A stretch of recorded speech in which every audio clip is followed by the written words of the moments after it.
For 3 months, the Anzacs had clung to their landing area. August 1915 was chosen for the big breakout. On the right, the Australian 1st Brigade began the Great Battle of Lone Pine. They were to tie the Turks down and win time for the attacking forces. The end of HMS Coney's barrage signaled the start. The mounted rifles set off to clear the way for the Kiwi infantry that would follow. On the left, 2 British battalions cleared the path for the Australian 4th and Indian 29th Brigades, who would sweep round to secure the Anzac flank. Through the night, they all marched and fought. Disaster struck on the right when the Australian light horse charged the neck and were devastated. As morning began on the 7th, the mounted rifles had done their job, and now the Kiwi infantry was readying itself on Rhododendron Spur, behind schedule but in the right place. At 11, the Auckland Battalion, in full view of the Turks, went up the spur. They clung on. This was a very complex plan, and now there were dead and wounded scattered everywhere. The Australian light horse started a new distracting attack on the checkerboard. It was very tough going.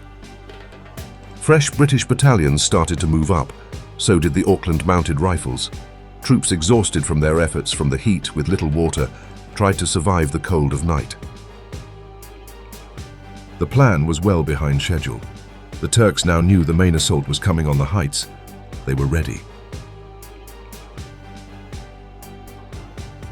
Forward went the Wellingtons and the Gloucesters, forward to the crest, forward to the Turkish guns. This was courage, incredible courage. Grimly they fought and dug, grimly they held. Auckland Mounted and the Maoris filled the gaps on the crest. On the left and right flanks, the Australians fought on too, exhausted, parched, but determined. In the centre, the Indians and British also held. The Turks threw everything at them all.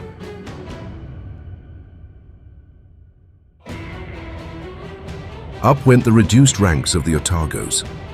Now almost all the reinforcements were deployed. Everyone had to make it through another cold night.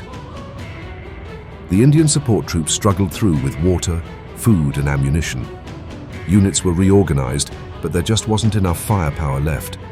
Up went the Wellington Mounteds and the just-landed 5ths, and still the fight on the crest of Chunuk Bair went on. The Gurkha Rifles of the Indian 29th made a heroic drive up toward Hill Q, but the losses were horrendous, and the few survivors returned. The Anzacs lost nearly 3,000 men killed and thousands more wounded. They had won 8 Victoria Crosses. Lone Pine, the Neck, the Chessboard, Tabletop, Rhododendron Ridge, the Apex, and mighty Chunuk Bair, these became names etched in our national memory. We will remember them.